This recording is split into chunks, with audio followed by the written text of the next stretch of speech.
Vas-y maman. Et c'est une chair de poule. C'est-à-dire que nakati ya ba film na soit ba scénario ba film ya Madame Belleville. Et ça le rôle Nzoko. Son Nzoko ba bomi Nzoko na mutaya rosa par. Voilà. Naye te pona na vénérer Madame Belleville. Et ça que il y a Fioti Mtalobian. C'est pas moi. Il y a Fioti Abi baté belé à théâtre. Pourquoi Betty sur la Belleville? Parce que Monique est arabe. Est-ce qu'il y a Fioti les gars pas Belleville à Kabele Mon, elle sait que le bala TV.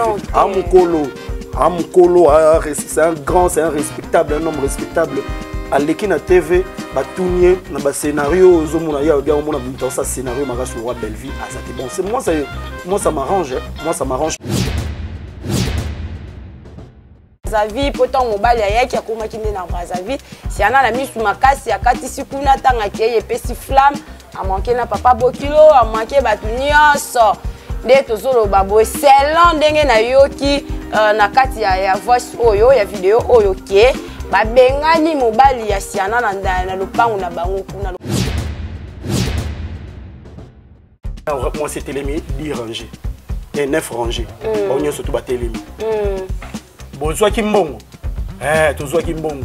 Bonsoir ki bolia bosala ki babanga ngoni dots bonsoir ki biloko tozwa ki biloko. Bondimi libayo tondimi yango kutu to pumbwe bakomo ganga tondimi yango to pumbwe bavandi. Da balusi kote mobali. Famille mobali bazapi mama za papa za batelemi. Sko o batelema mi balé wana na mama wana na papa na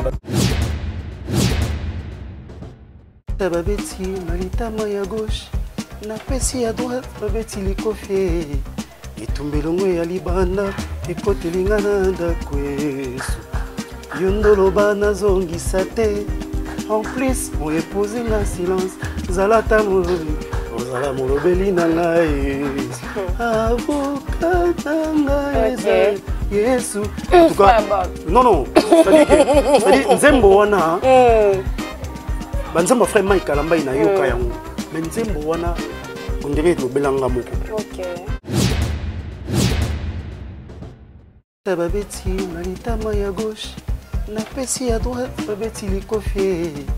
Itumbelongo ya libanda ekotelingana ndako Yesu.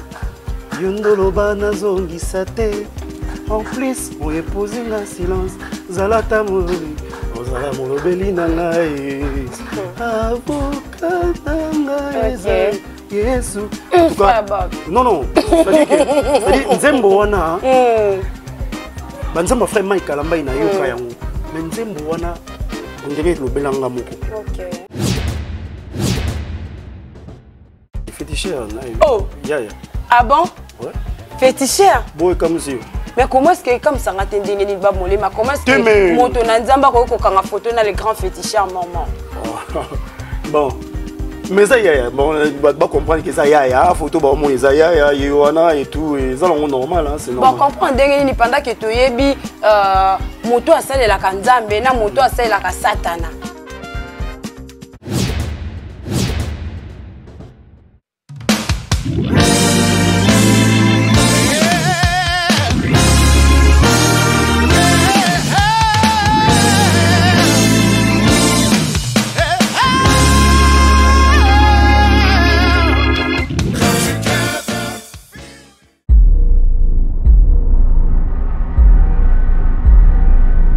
Bonjour, bon après-midi, bonsoir à mesdames et messieurs.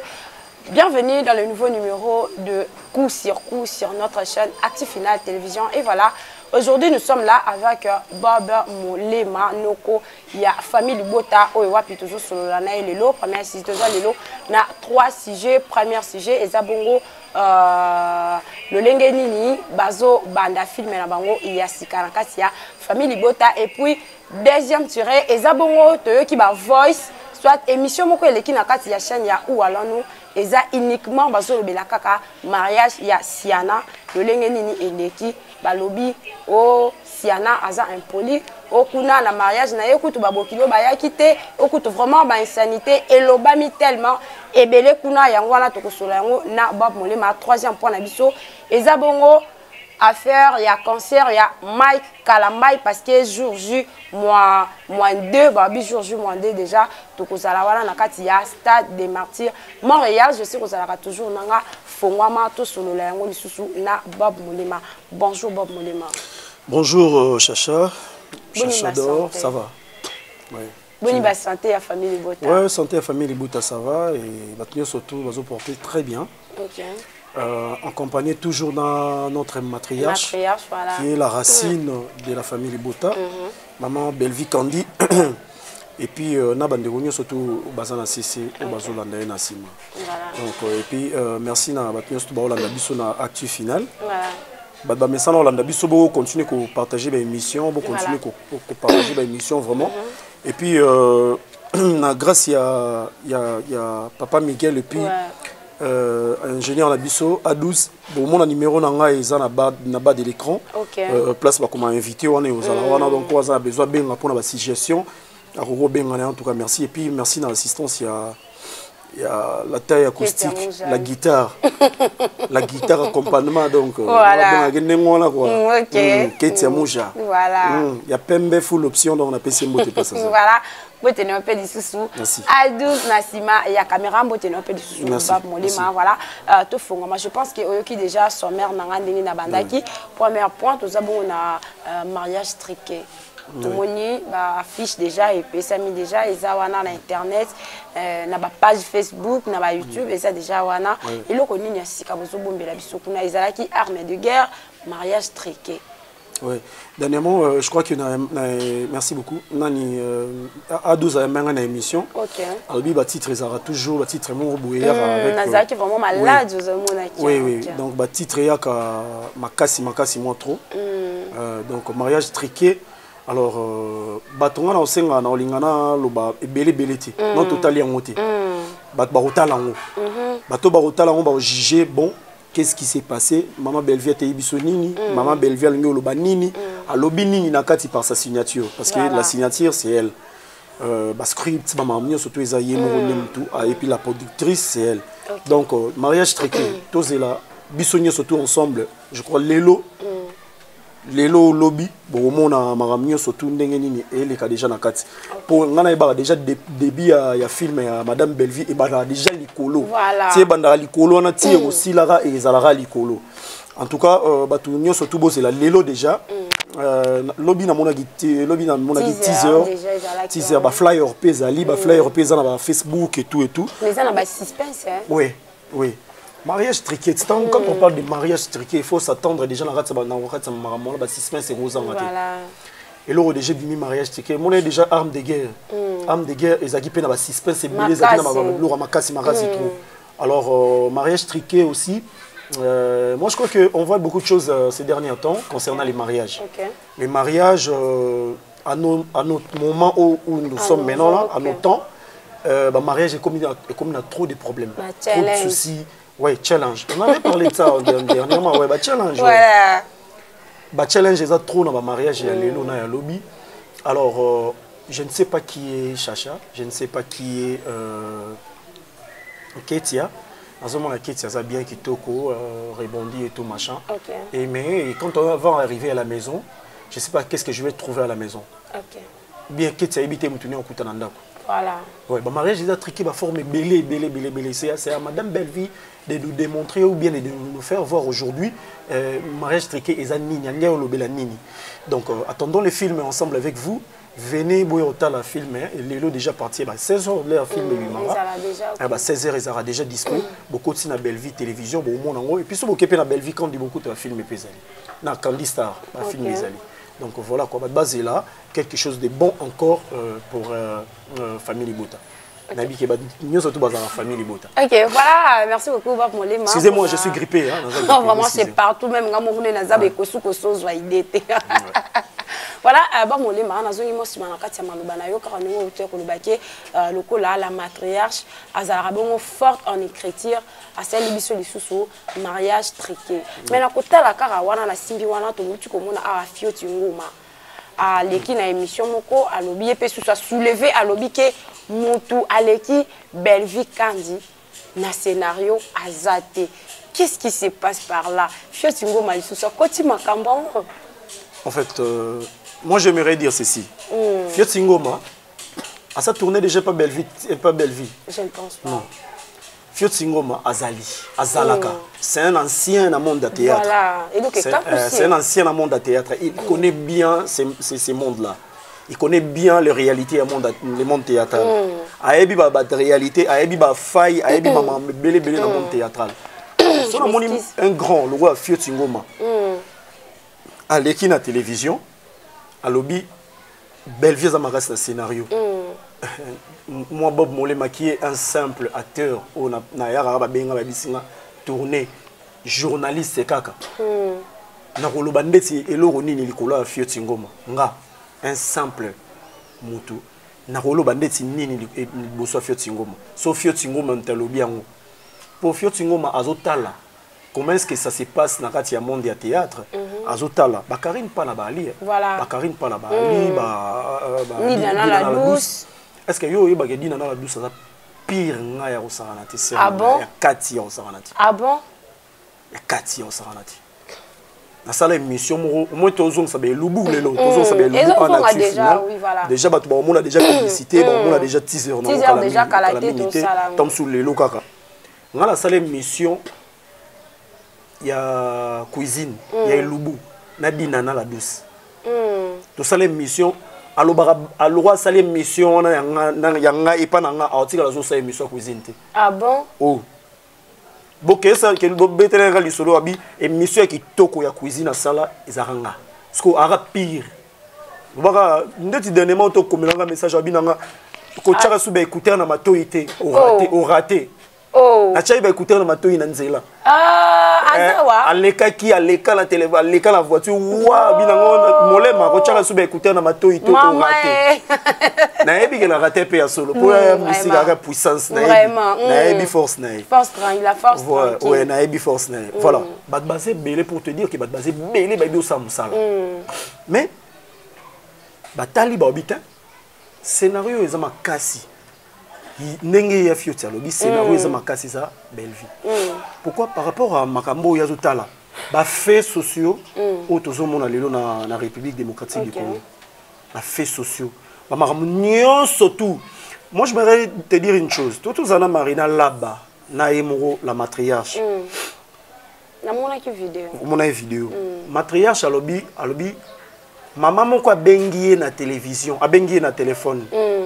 Abi filmé place moko boyezaki quelque part wana na katika ya filmé yani auto total la dernière film total là l'arme de guerre récemment l'arme de guerre abeza film famille na bango oh abengaki bandeko na ye ayeka azui akati côté wana parti moko karabu donc c'est-à-dire abwaki on a groupe na bango famille pesi butu et c'est une chair de poule. C'est-à-dire que nakati ya ba film na soit ba scénario ba film ya Madame Bellevue eza lokola nzoko so nzoko ba bomi nzoko na mutaya rosa par na voilà na ye te pona ya na vénérer Madame Bellevue eza que ya Fioti mtalobi c'est pas moi ya Fioti abi baté belé à théâtre pourquoi bêtise sur la Bellevue parce que moni que les arabes est-ce que ya Fioti les gars pas Bellevue akabele mon il c'est que ba la TV Amukolo, c'est un grand, c'est un respectable, un homme respectable.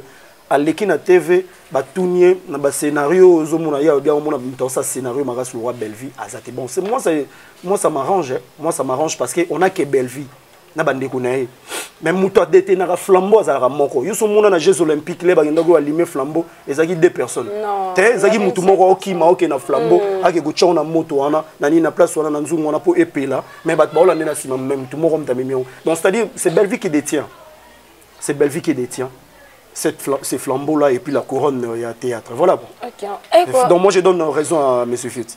Voilà, qui ajustement il y a Bob Molema par rapport il y a Badur il y a monsieur Fioti Ngoma voilà tozo continuer toujours karawana na kati ya famille Bota parce que na sa mère nanga déjà na utaki ko mentionner les kambo ya siana to utaki ko mona biso na so libala na comment est-ce que il est kaki mais il y a koka moi kaka ipa ba voisin na misana ko lobanga na nga songi de la presse moi asuka ba songi voilà na bete qui tourne na kati ya ou alors nous namonaki batiaki elo moi wana ndeka na mesana kotala ko vérifier parce que tara métier na biso so vandi sans vérification mabe mais journalisme c'est une investigation voilà donc na koti ka pour na vérification pour na koyeba ba news mais na kokutana eloko moko ya bongo balobi il paraît-il que mariage wana ya Siana ba belle famille na ye ba ya quitté donc ba ya quitté nga lingaka vraiment ko ba eloko na ba preuve tangible nga no toza awan enregistré ki en iPhone isa iPhone hey ya bon isa iPhone abego vraiment molema isa iPhone isa iPhone wa pango vraiment et ça là qui tout côté na yoka ki on vraiment pusana oko pusana OK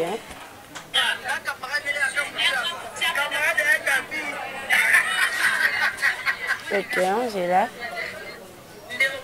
c'est émission bien voice exact émission exact émission bah c'est une émission na ndé na bango et puis bah yo kotia voice je sais pas ce qui voice et puis mutazaki azoloba yango azoloba déjà il y a soldat moins de 2 semaines plus la moussia zaza et soldé et bouffé tout le monde a dit OK il y a pas de mambo les balles wana mutazalaki avant Boder akoma na Kinshasa akitaki na aéroport voilà mobali ya Siana avant na aéroport à Brazzaville batu balingaki te ke Siana famille balingaki te Siana akende kozwa Boder na aéroport vraiment bayebi ye te na tata mobali basolola te bayebani te eloko moko te via matalana via PCN yaya biso makasi ndoko te topesa mokate topesa bwatu Brazzaville maya e akitasi asiamiko yaya c'est bon voilà ozoyoki déjà tokata na biso parce que tokende nango molai te yo moko outi koyoka ndenge batiaki voice wana il paraît-il que famille ya mobali ya Siana bayebi Siana te bandeko na ye oyo ya mobali ya Siana balingaki pete nde ezalaka ana na famille ndenge outa kobwaka nièce na yo awa ezalaka vraiment kitoko makasi yo ebika ke na nièce na nga représenta et moi si c'est long ndenge bango bazoloba voilà tant à présenter ye il paraît-il que balingi te Siana akati ya Brazzaville pourtant mobali ya yaki akomaki nde na Brazzaville Siana na misu makasi akatisi kuna tanga ke epesi flamme a manqué na papa Bokilo a manqué batu nyonso nde tozoloba boye selon ndenge na yoki na kati ya voice oyo ya video oyo ke babengani mobali ya Siana na lopango na bango kuna lopango wana eza yete eza parcelle familiale ngano tochi koyoka awa ndenge toyoki wana réaction na yo eza ni na nyonso wana bon en fait que petite sœur ya famille Libota bon en fait ngai tu sais quoi moi je suis né dans une famille très bonne une très bonne famille la jalousie et on dirait ça au rendez-vous de la famille na biso voilà petite sœur nanga bala tongo asa la puberté je vous dis sincèrement petite sœur nanga c'est la puberté fongoli matoya petite sœur nanga c'est la puberté grande sœur nanga bala inonte petite sœur nanga Ange Molema asala la puberté aloba ngo nga rata puberté a journal abna sala ngote na ya mona petite sœur nanga nde aller a na université a bala déjà a na université na moni ya matibor oyebi ba bor wana a bien na profiter na siko mikolo aller bor petite sœur nanga profiter na ba temps wana ça dit l'air bala ki et le bel grande sœur nanga quelque chose. Le Belageni, je suis fier de ma petite sœur. Félicitations ma petite sœur. Je petite sœur dans la alliance, grande sœur dans maman Amisu. Abigo to Bali ici. Grande sœur dans à Bali. Go to Bali. Grand frère dans Bali. On a tiré une maman soda moulon na okengela mboka. C'est qui na robala. Terme ndolo bisoda mulongo. Okengela mboka. Na robala. Toke na ba réalité. Voilà. En généralité, aux hommes tamaël est déjà au tiré l'oni dans l'ingana loba. C'est simplement, purement la jalousie. Là, il y a espace Soana, il y a espace Maman Marthe, tu sais qu'elle dit. La quatrième, La quatrième, oui. Là, il y a un espace Soana. Là, nani, comment on appelle ça? Nani, bourgmestre lobby, famille, moi si bazapi. Ranger quand il y a sous des amis, Madame Bellevie. Na AG, mon artiste comme famille sur les 10 rangées, famille à moi si bazar, famille à moi c'est télémé 10 rangées et 9 rangées. Bon, on surtout télémé. Bozoa ki mbongo. Tozoa ki mbongo.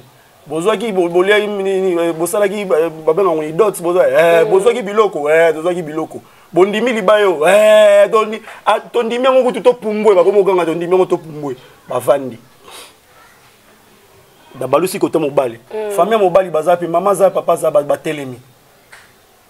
Sko o ba telemi mi balé wana na mama wana na papa na bazé ba fantôme.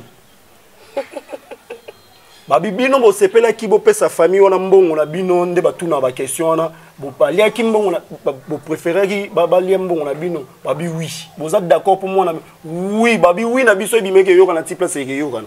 E yo kana ti na poto. So nazo bate maman na papa na batele makeza ki ba fantôme mutako tisaki nani beau-frère na biso oui mutako tisaki beau-frère et ça qui grande sœur na emo propre grande sœur ya border grande sœur na mutako tisaki avec un sourire aux lèvres l'air les qui n'ont la alliance na monia olela l'air les qui n'a zako la le petit frère na zo la ba la alliance alelaki na monia leli. Parce que l'année, il y a sentiment parce qu'il y a aussi de pleurs comme ça. Et voilà. Les sentiments sont exagérés. Oui, oui. Aucun sentiment. Là, ça reste vérifié. Donc, c'est l'ambiance. Les sentiments à laquelle je me code, moi, ça t'entend qu'il n'y a pas de code. Donc, au moment où il y a un gros, en généralité, en général, dans tout ça, c'est de la jalousie mal placée. Ça, c'est une émission, ce que tu viens de me faire écouter là. Ça, c'est pas une émission. C'est quelque chose dont tu vas peut-être tu vas na Kitia, tu vas dire, na A12, tu vas lire, tu vas mela, tu sous boss, à bouler biso molo romo, tu vas te lire, tu vas mela, tu vas nous mettre sur ma solo, tu vas enregistrer. Ça, c'est pas une émission.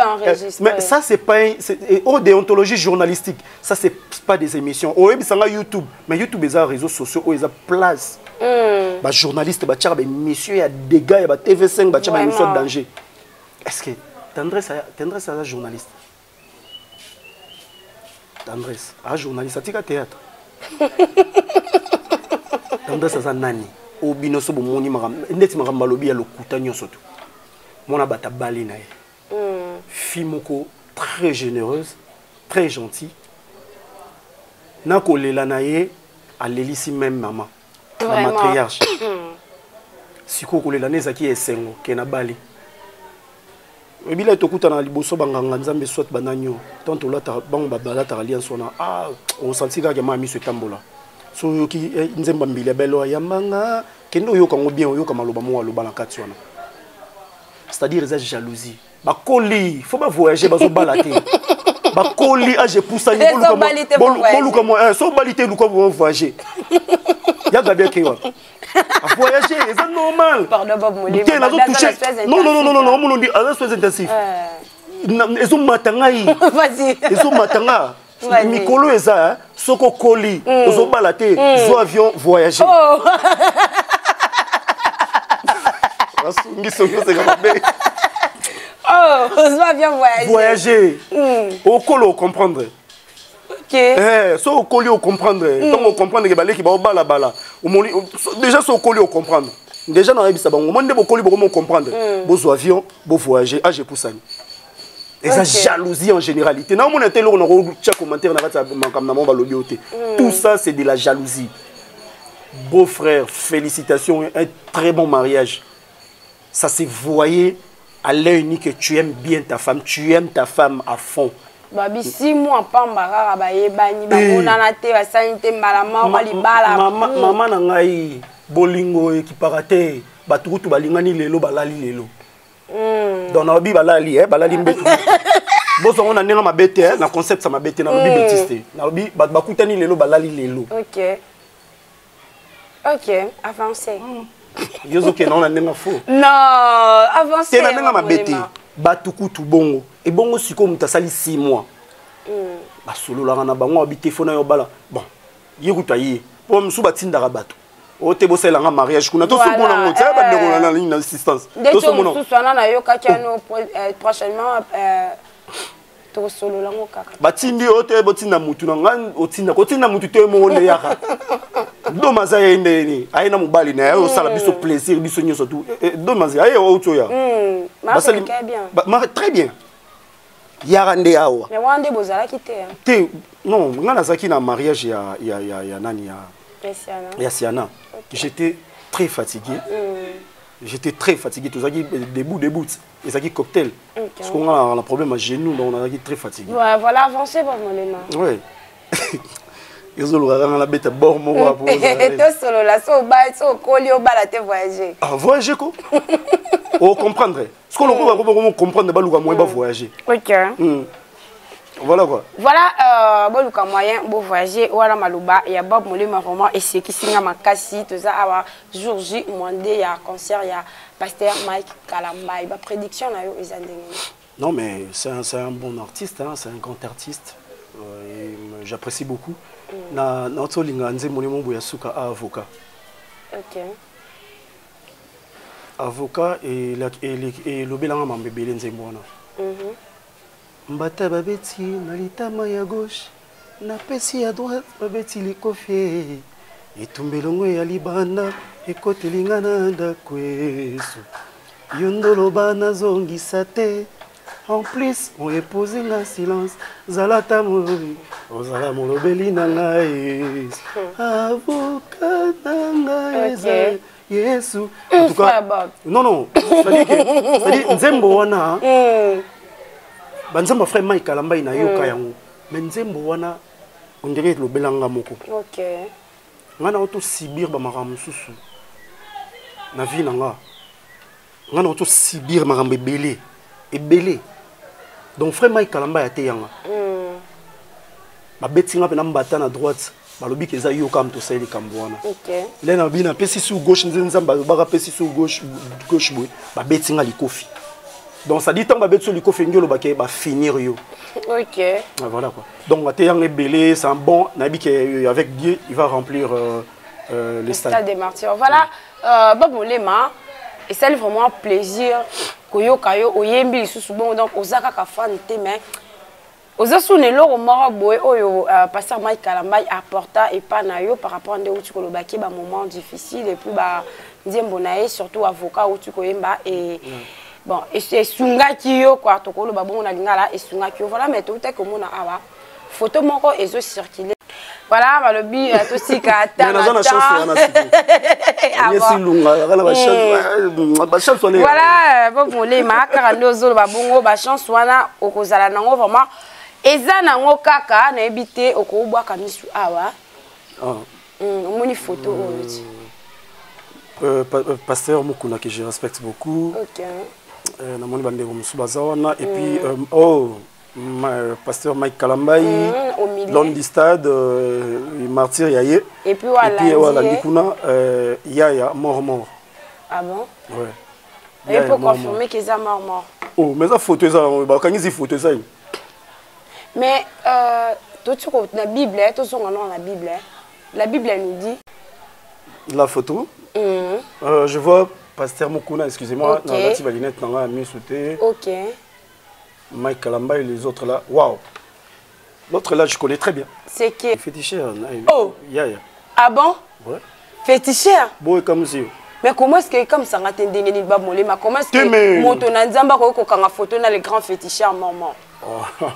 Bon, Mais ça yaya bon va comprendre que ça yaya photo ba mon ça yaya yoana et tout et ça c'est normal hein, c'est normal. Bon comprendre ndenge ni pendant que toyebi moto asale la kanzambe na moto asale la satana. Ba koki jamais ko marcher nzela moko parce que lumière na ténèbres tambola jamais nzela moko. Je vais te photo là déjà na monio ndeza la pala yaya. Oh. O comme on est no big faut les pas yaya. Na palais yaya lisusu quelque part mais na palais na lisusu. Na palais na yes. Wala pala yaya. Ananda wa kitoko. Yo yebi yango ndeni babu. Ça pala yaya. Donc c'est-à-dire que si je me souviens Yesu akimaka bandumbate. Ndumba yako mto yako skola Yesu makolo na parfum cher à cette époque-là. Azara pute. Nzamba Yesu masi akutaka na ndako ya moi ya moto azako futa mpako donc moto azako escroquer bat.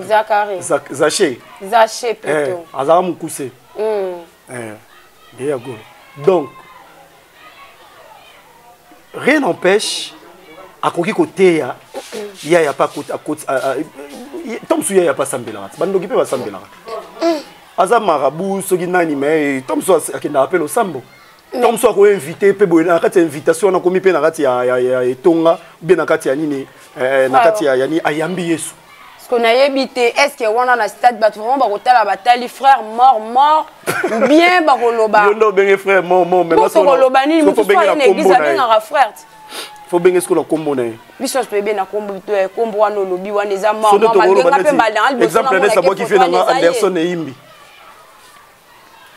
on comprend ndesi na robo fait na Anderson et Imbi ndenani yo tu l'exemple photo à nania il y a qui sur photo ou tu koloba awa ke ça va tout continuer la biso ça là on va photo te bob molé mangali na kiso ni nyo sona ke na nango vraiment en détail même Mike a un problème dans mututé ndenge frère pasteur Moïse Mbi azaki na problème dans mututé bété concerne il y a petit concerne à lobby bazon ça y est sous na motema mutana ba crine yo ebi monde on bazon ça y est sous na motema mais tandis que to te ko mona a vidéo moko abike soki akoki ko bengisa be ranson ezala po abeta ba Zénith peut-être invité na pe ko ko zala fali poupa mais na hôtel boye basala nzambe baza ebele ba frère Patrice baza matope bazali ba pasteur onani o ayemba kitoko Carlito voilà frère Carlito déjà cool matope azali pour cool matope azali na nini na ma publicité na on azali cool matope en tout cas ça déjà na Kinshasa azaba ba publicité na ye azaki invité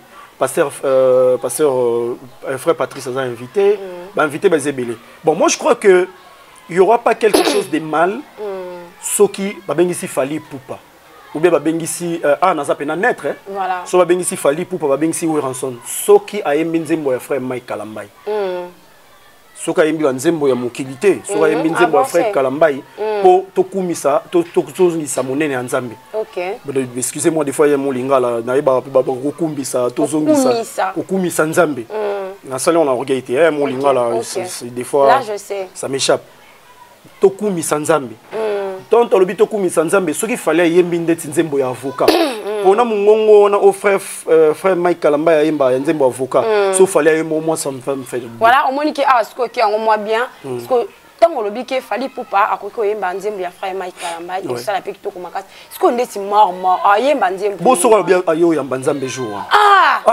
olema chaque fois que tu doutes makasi yo ko ta frère mort tembe mais au monique nyonso wana yemo pazo luka ba biloko moko boye frère simbite te simbite frère mort on est pas bien ça va joueur et belé baya ba kota stade oui mais faut rekomisa nzambe faut ya nzambe tous vivre boisa pour la grâce à l'Éternel c'est grâce à Dieu faut aller louer l'Éternel OK mais na niveau on a en tout cas frère Mike akeli kolo makasi pour tombola muto modèle wana oyena na église ko yana na église eza facilité les éloquents lui ça ta nommé na église siko ayo kumisa nzambe faut to betele quand même abo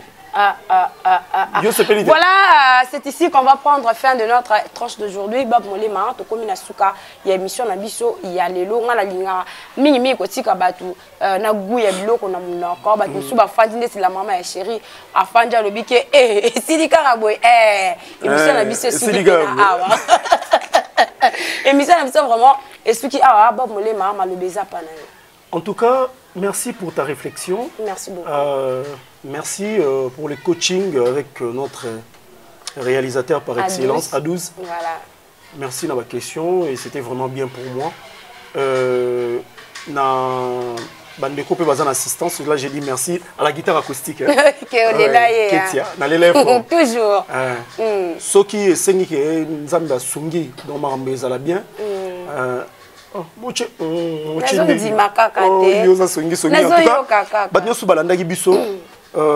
Biso na stade des martyrs. Tu as déjà des stade des martyrs comme on kende. En tout cas, vous battez la caméra na bino. Ok. Ok, non, filmer dans le on a été pour signaler chaîne na yo et comme m'a bébé. Vraiment. Non, mais il faut faire attention. Ba pasteur na biso ba frère na biso ba auto le pas faire. Faut tout le bela rabatu ba yebara. Voilà. Nani ba lo ba A12 boy, vandi sa no caméra to tanga miso ngote. To vandi sa miso ba caméra na miso ndako. Déjà tu déjà ne faire à salaki nini yo, a nini yo. Ne faire à salaki comment on appelle ça encore? Teni o bazo bo talango en ligne, na bosani kombo nango.